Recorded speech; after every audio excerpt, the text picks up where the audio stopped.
Nous voilà maintenant avec le capitaine le plus titré de l'histoire de l'Océanique, Jonathan Beaulieu. C'est un honneur de t'avoir avec moi. Merci beaucoup. Merci. Jonathan, on commence cette entrevue-là en plein centre du Colisée et j'aimerais ça que tu nous dises, là, ça a beaucoup changé depuis les années où toi tu as joué. Je sais que tu reviens régulièrement parce que tu es encore dans la région, mais qu'est-ce que ça te rappelle, le Colisée Financière Sun Life, comme ça, quand tu le regardes aujourd'hui, là, 25 ans plus tard? Toute l'évolution qu'il y a eu avec en tout cas, les rénovations majeures que le Colisée a connues, ça c'est sûr. Par contre, ce que je dois dire aujourd'hui, la seule chose qui manque, c'est vraiment les partisans, parce que j'étais habitué d'aimer le Colisée avec les partisans puis l'ambiance qui a vraiment démarqué l'organisation à sa première année, avant même que j'arrive. Je pense que c'est ce que tout le monde avait en tête puis en mémoire la première année, comment les partisans ont fait la différence pour donner vraiment un tremplin à l'organisation avec les joueurs de la première édition. Je suis juste me sens honoré d'être ici, d'être invité avec vous, puis de savoir là, que l'histoire de l'Océanique ne fait que continuer, puis de bien se conserver. Il n'y a personne dans l'aréna, mais ça reste qu'il y a toujours quand même cette ambiance-là qui règne et tu l'as connu aussi dans les années. Toi, on va en parler un petit peu plus tard, là, mais tu as connu l'année 2000 où on a le trophée Jean Rougeau, la Coupe du Président, la Coupe Memorial. Donc, l'ambiance devait être extraordinaire. Puis c'est encore vrai aujourd'hui quand il y a un match, autant pour les équipes adverses que pour l'équipe locale. Il y a quelque chose qui se passe dans le Colisée là, qui est indescriptible. Définitivement. Puis je pense que c'est le sentiment d'appartenance que à toutes les éditions, les joueurs, les partisans ont développé. Et puis, tu parlais des conquêtes qu'on a eues, dans le fond. On a eu la chance de la gagner ici, parce qu'il y a des équipes qui ont la chance de gagner la Coupe du Président, mais d'avoir à le faire sur une patinoire adverse. Donc, j'ai eu la chance de le faire ici, puis j'ai eu la chance de vivre, si je me souviens bien, c'est-tu en 2015 ou la fois que l'Océanique avait gagné en match numéro 7. Ça fait que j'étais juste actionnaire du banc, puis j'ai eu la chance de revivre un peu ce que ça avait pu être en 2000. Ça fait que c'était juste des beaux souvenirs. Oui, puis en 2000, c'était, oui, ici en 2015 aussi, puis il y avait le fameux but là, de Michael Joly en deuxième période de prolongation. Exactement, c'est ça. C'est lui que j'ai vu. En plus d'avoir été hôte, l'organisation était hôte de la Coupe en 2009. Ça fait que ça faisait des choses qui nous permettaient là, de revivre les beaux moments qu'on avait vécus dans les années passées. Si tu le permets, Jonathan, on va continuer cette entrevue-là ailleurs parce qu'on a des trucs à te montrer sur l'écran géant. Puis je veux que tu réagisses à ces petites vidéos-là. Viens avec moi. Parfait. Jonathan, tu as remporté, on l'a dit tout à l'heure, les coupes en 2000. Ton père n'a pas eu la même chance, lui, qu'on m'a dit dans le passé. Lui a été 2 fois en finale de la Coupe du Président, puis malheureusement, lui, il ne l'a pas remporté. Oui, il s'est rendu à la Coupe Mémorial, mais il a gagné donc la Coupe du Président, mais il n'a pas gagné la Coupe Mémorial. OK. Et puis, une petite anecdote à ça, dans l'édition de 2000, avec qui jouait Jean-Philippe Brière. Son père également avait gagné, lui, la Coupe du Président, mais aussi la Coupe Mémorial. Okay. Et puis, c'est ça, ils nous ont discuté. Ça fait que mon père, malheureusement, ne l'avait pas gagné, mais le père de Jean-Philippe l'avait gagné. Ça fait que tu avais un gagnant et un perdant, mais finalement, ça s'est bien concrétisé. L'important, c'était que l'Océanique gagne cette année-là, puis c'est arrivé. Ça fait que on en discute encore un petit peu, mais il me dit toujours que c'est un privilège, que j'ai eu. Je veux juste savoir, en fermant cette parenthèse-là, ça arrive-tu des fois au souper de famille que tu le niaises un petit peu avec ça en lui disant que toi, tu l'as gagné puis pas lui?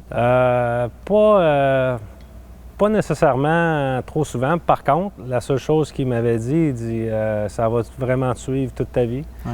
Et puis, c'est ce que je me rends compte aujourd'hui que ça revient toujours, les images ressortent, toujours des façons de se remémorer ces moments-là. Cette fois-ci avec l'histoire de l'Océanique, mais c'est vraiment ça qui m'avait marqué. Ça va te suivre toute ta vie, puis c'est vrai que c'est encore présent.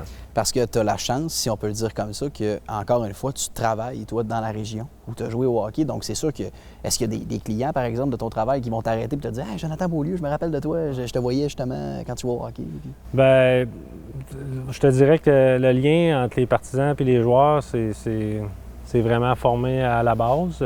Ça fait que ça fait pas, c'est pas d'hier que ça dure, mais la relation a toujours été bonne. Je suis fier de m'avoir établi ici et d'avoir élevé ma famille. Ça fait que c'est sûr que la proximité avec les partisans, c'est quelque chose de particulier pour moi.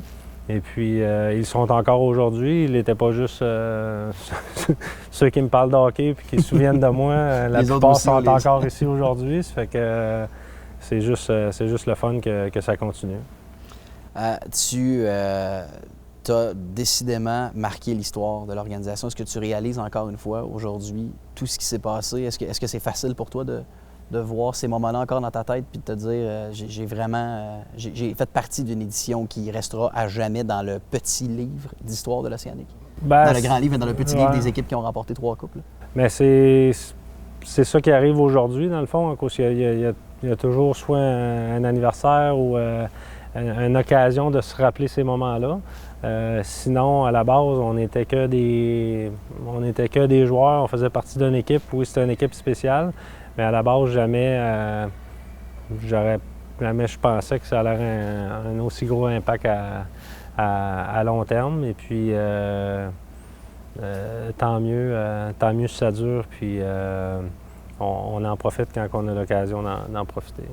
Un autre fait marquant de la carrière de capitaine Beaulieu, si tu me permets d'utiliser cette expression-là, c'est que tu fais partie des 5 joueurs qui ont vu leur nom retiré juste à côté de nous ici. Qu'est-ce que tu te rappelles de cette soirée-là? Cette soirée-là, c'était vraiment assez magique. Puis des fois, je me demandais, tu te demandes ce que tu fais à côté de ces légendes-là, dans le fond, mais je pense que c'est vraiment le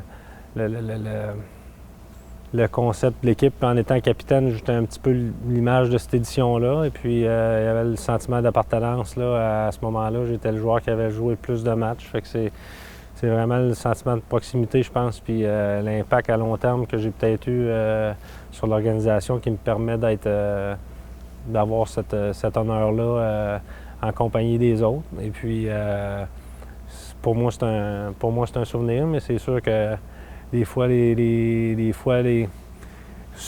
où ce que je suis surpris, ou c'est des fois des connaissances que j'ai qui viennent ici qui ne le savent pas, puis ils disent « Ah, pourquoi ton nom? Pourquoi toi, ton nom est là? » Ça fait que je suis obligé de raconter un petit peu l'histoire de des gens, des fois, qui ne me connaissaient pas de cette époque-là ou quoi que ce soit. Puis, ça fait que ça fait une occasion d'en parler. Sinon, c'est simplement un honneur et puis une belle soirée que j'ai pris le temps d'apprécier. Parce que ce soit au niveau junior majeur ou dans la Ligue nationale, c'est pas beaucoup de joueurs qui peuvent dire que leur nom ou leur numéro a été retiré puis se retrouvent dans les plafonds d'un colisée, d'un aréna, d'un centre ou peu importe. Là. Non, exactement. Ça fait que c'est pour ça que des fois, je me dis que j'ai dû marquer, à mon sens, une certaine période de l'histoire de l'Océanique. Mais je pense que c'est vraiment le fait que j'ai joué ici à long terme. Les 5 saisons, l'année de rêve qu'on a eue avec les 3 trophées. Et puis, la signification vu que j'étais capitaine durant ces années importantes-là qui font que je me retrouve au plafond du Colisée. Avant de passer au petit jeu qu'on a avec toi, qu'on veut faire avec toi, je veux qu'on parle du fait que tu as dit tout à l'heure que tu fais partie de ceux qui ont joué le plus de matchs dans l'histoire de l'Océanique. En réalité, tu es 2e maintenant. Ouais. On a préalablement enregistré avec celui qui t'a dépassé à un certain moment donné, le défenseur François Bolduc. Moi, on m'a dit que c'est toi qui lui avais remis la plaque lorsque lui a justement dépassé cette marque-là. Et je lui ai demandé à la blague si tu y avais dit quelque chose pas de négatif, mais une blague où si tu y avais dit que tu étais fâché que lui t'avait dépassé. Il m'a dit non, mais je te la repose au cas où qu'il m'ait menti. Là.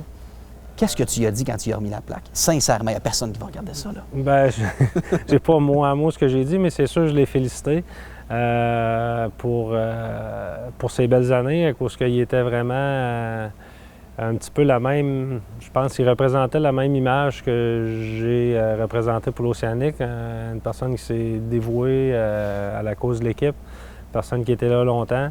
Et puis, j'étais surtout content pour lui, parce que c'était ça demeure une certaine honneur d'avoir l'appartenance à l'organisation pour autant de matchs. Ça fait que je l'ai sûrement félicité et puis souhaité bonne chance. Et puis, j'ai-tu dit quelque chose? Puis c'est quelqu'un d'originaire du même patelin de Cap-Rouge. Fait que, je veux dire, on a certaines similitudes. Et puis, je suis content encore aujourd'hui que c'est lui qui tient le record. Ce ne sera pas facile à battre. Je ne sais pas le troisième. Il faudrait vérifier. Ouais. Ouais, fait que, c'est un bel honneur. C'est un bel honneur. Là, on est assis dans les sièges Prestige. On est bien installés. On est assis confortablement. Je veux que tu regardes l'écran géant parce qu'on a 2 extraits à te présenter. Je veux que tu réagisses à ces extraits-là, soit pendant, soit après, comme tu le désires.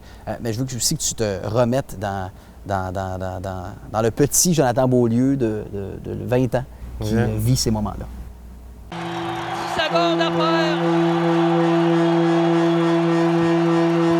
5, 4, 3, 2, 1. L'Océanique de Rimouski, champion de la Coupe du Président. Ça, c'est la Coupe du Président en 2000.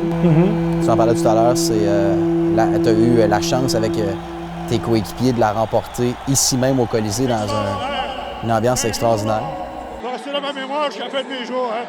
Vu l'équipe à soir, les joueurs, les coachs, tout le monde a embarqué là. Regarde le fond ici, là. On ne peut pas décrire ça. Hein. J'ai jamais vécu ça, moi, encore. Est-ce que vous pensiez qu'un jour, là, ça allait se produire? Je l'espérais. On est rien fort pour ça. Je l'espérais, mais on ne pensait pas que ça viendrait si vite.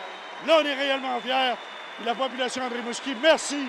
Merci à tout le monde, à tous les journalistes, à tous les médias qui ont embarqué avec nous autres. Tout le monde nous a aidés dans ça. Avais-tu revu ces images-là? J'ai revu, là, un an, je pense qu'il y avait eu une autre vidéo sur le temps de la Coupe. En tout cas, il y a une vidéo sur YouTube que j'avais revue, mais ça donne... on ne se tente pas de les voir, par exemple. Parce que c'est magnifique comme image. C'est pas beaucoup d'équipes. En fait, il n'y a pas beaucoup de formations ou d'éditions qui peuvent se vanter de gagner ça.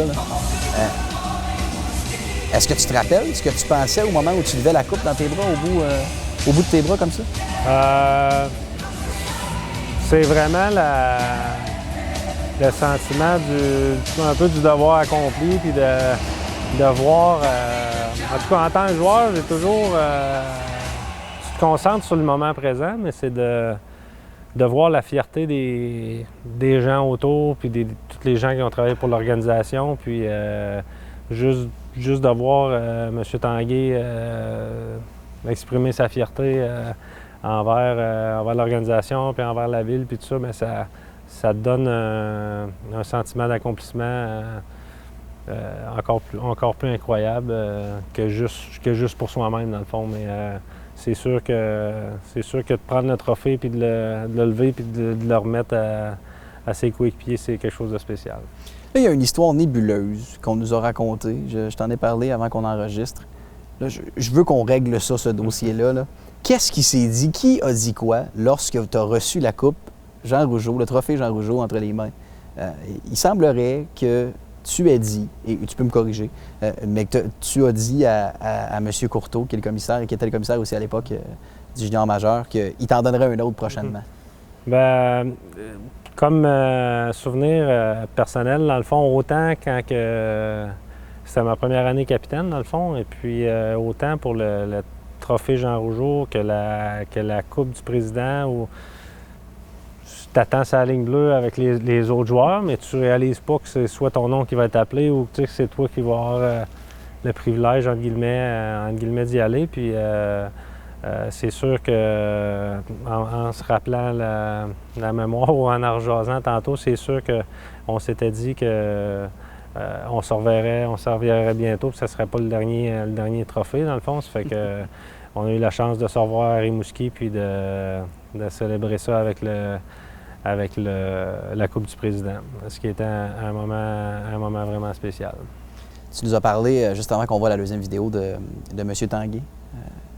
Aujourd'hui, encore une fois, M. Tanguay est un peu plus loin qu'il l'était de l'organisation, mais à l'époque, comment c'était justement la relation avec M. Tanguay, qui était le propriétaire? Ben, c'était vraiment un propriétaire impliqué, mais vraiment une personne humaine et puis qui transmettait les bonnes valeurs à travailler pour l'organisation puis pour l'Océanique.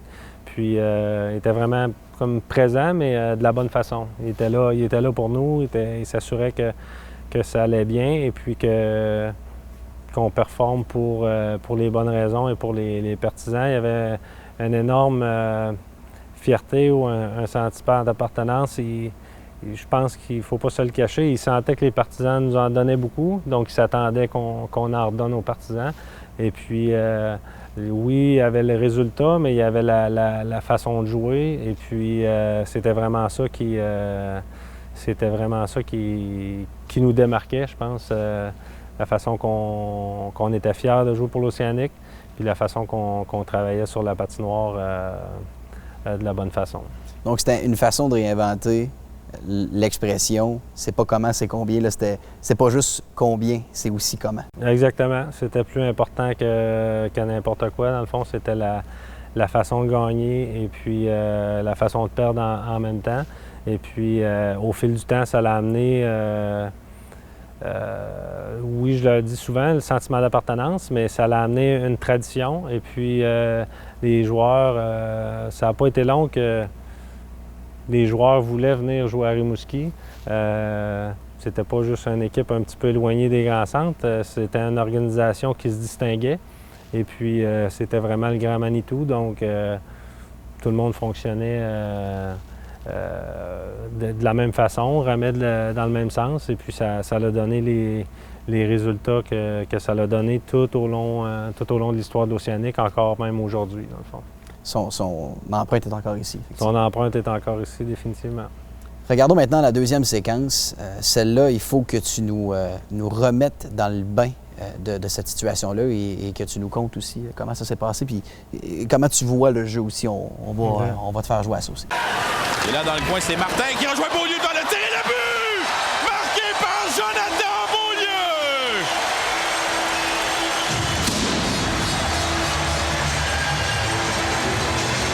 Et là, ça, évidemment, ça vient de lever le banc. Des palettes en bois. Quelle belle façon! Est-ce que ça ressemble au but que Côté a marqué? C'est effectivement ce que j'ai vu la première fois que j'ai regardé la vidéo. Mais j'ai aussi vu, tu as fait un magnifique but, mais c'est une brillante passe que tu as reçue quand même. Qui était là. Et la rondelle a touché au bâton du gardien de but. Il y avait Martin qui était là et Ouellet. C'est Ouellet qui était là, Michel Ouellet, qui voulait s'emparer de la passe de Beaulieu. Te rappelles-tu de cette séquence-là? Oui, celle-là, je l'avais pas revue, par exemple. OK. L'autre, je l'avais revue, là, mais celle-là, c'est probablement dans le premier match, de la Coupe Mémorial contre Kootenay. Et puis, c'était... je me demande si on n'avait pas gagné 3-1 ou quelque chose comme ça de mémoire. Mais c'est la première fois que je le revois, ça fait que là, vous me prenez un peu par surprise. Dans le fond, je ne me souvenais pas de tous les détails. Mais définitivement que c'est le fun de compter un but au tournoi de la Coupe Mémorial. Est-ce que de marquer un but dans ce tournoi-là est plus important que n'importe quel autre but que tu peux marquer, autant dans une saison régulière ou en série finale de la Coupe?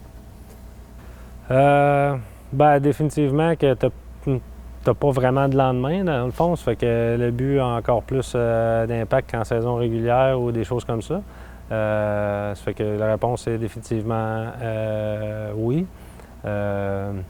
Donc, la plupart des matchs ont été serrés, ça fait que c'était important. Mais j'ai toujours eu la philosophie que tu marques ou tu marques pas. C'était aussi important pour moi de ne pas se faire marquer quand on était sur la glace que de marquer un but, moi, personnellement. Ça fait que, mais aussitôt que tu marquais, tu avais un impact directement sur le match, surtout quand tu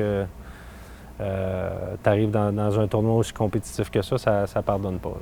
Là, j'ai 44 questions que je pourrais te poser, mais il faut, malheureusement, toute bonne chose a une fin. Ouais. Je veux qu'on finisse avec 2 dernières questions. La première, capitaine Beaulieu, as-tu déjà fait Est-ce qu'il a déjà fait, Capitaine Beaulieu, un grand discours dans le vestiaire? Si oui, qu'est-ce qu'il peut nous dire de ce discours-là ou qu'est-ce qu'il peut ne pas nous dire? On veut tout savoir. Non, ben, j'ai déjà... je m'exprimais au besoin quand j'avais à le faire. Par contre, si on parle de cette année-là plus spécifiquement, il y avait tellement de maturité dans le vestiaire que on n'avait pas besoin de parler souvent, sauf que je me souviens d'une fois particulièrement en arrivant à Hull où on avait eu besoin après la défaite ici, je me souviens d'avoir pris la parole et puis de dire qu'il fallait recommencer à la base, puis ne pas être nerveux avec ça, que les choses allaient bien aller comme ils ont toujours été, mais de jouer de notre façon. Et puis, ça s'était bien passé. Ça s'était bien passé suite à ça, mais c'était vraiment juste...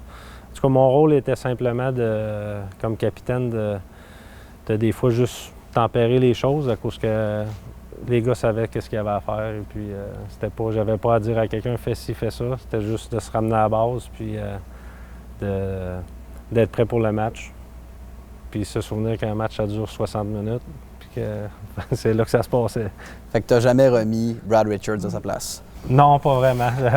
J'avais pas besoin, mais on se disait toutes les vraies affaires, puis c'est ça qui arrivait. C'est ça qui arrive avec les bonnes équipes, dans le fond, c'est qu'à un moment donné, tout le monde comprend son rôle.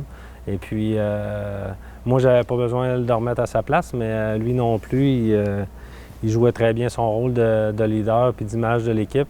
En rendant hommage aux autres pour l'ouvrage qu'il faisait, que tu joues quatrième ligne ou un peu moins souvent, ou plus dans un rôle effacé. Donc, je pense que c'était la façon qu'on avait développé notre équipe. En terminant, qu'est-ce que tu dirais aux partisans aujourd'hui, 25 ans après, ou en fait 19 ans, 20 ans après cette coupe-là? Ben, le premier mot, c'est merci.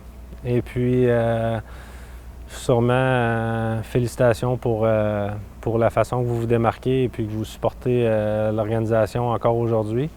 Le slogan, encore plus pour les gens de Rimouski, mais je pense que le slogan qui était mis de l'avant dès le départ, qui était l'équipe de toute une région, je pense que ça se rattache bien encore à l'organisation. Donc, félicitations. Merci. Monsieur le capitaine de la meilleure édition en 50 ans d'histoire de la LHJMQ, ça a été un honneur de regarder ça avec vous aujourd'hui. Merci beaucoup. Un honneur pour moi aussi.